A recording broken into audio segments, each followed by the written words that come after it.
Hi,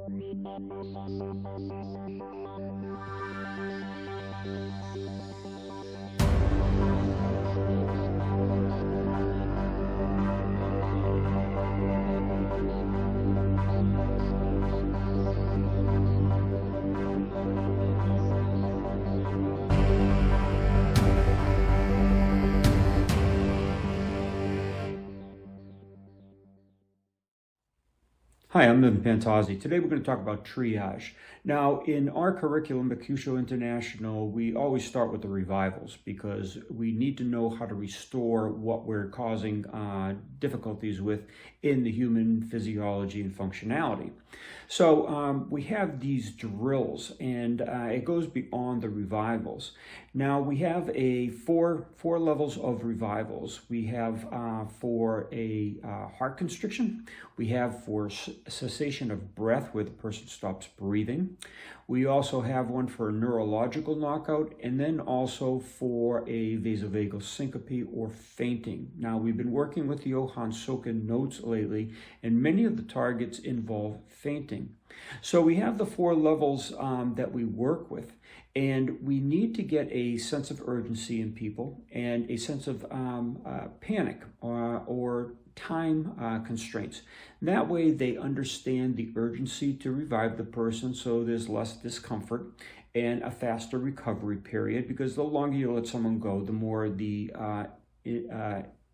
issue that they're experiencing causes other side issues. Say, example, you can't breathe and you start really like choking and you're trying to get air. You go into a fear mode, then a panic mode. You start to develop other problems like a swelling throat, etc. So we want to handle these issues very quickly. Now, we have drills that we work with, and we work it one-on-one, of course, and then we do one-on-one with time constraints, so the person's under a greater sense of urgency. And then we work with multiple people, and we have a game we play that a person will either grab their throat, and that means they can't breathe. The person will put their hands on their chest, which means they have the heart problem, the chest constriction. If they just lay on the ground, then that just means they went through a neurological knockout. If you wake one of the neurological knockout persons up and they repass out on you, then you have the vasovagal syncope. So you have to learn to assess when everybody drops what problem they're having, and then immediately go to the chest constriction first, okay, because that's the most important. The second most important, of course, would be the cessation of breath, of not breathing. And then the third would be the neurological knockout, because in time they'll wake up, and then the vasovagal syncope, because the best place for that type of a person that just had a fainting episode is to lay on their back, hopefully with the feet elevated to release or relieve that situation faster. But again, that's nature's way of fixing it anyway. So those last two, the neurological unconsciousness or the shock, and then the vasovagal syncope, those are the less urgent needs. Of course, the heart is the first most urgent, and then the cessation of breath.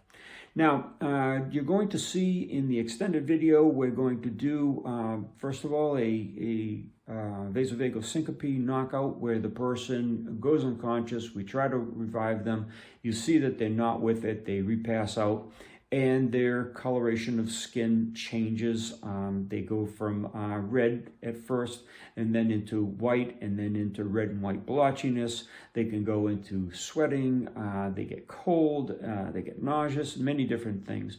So we're going to show you how to revive that properly, and we're going to show you the actual effects on an individual. And then we're going to go into the escalating triage that we do in exercises. And you can see how you could adapt that for your own studies in Kyusho, and more importantly, to really get a better feel and a better way of assessing people as they fall. Okay, so again, in the extended version, we're going to have that on Patreon, we're going to have it in the Platinum subscription, and we'll have it here on extended videos in your YouTube channel.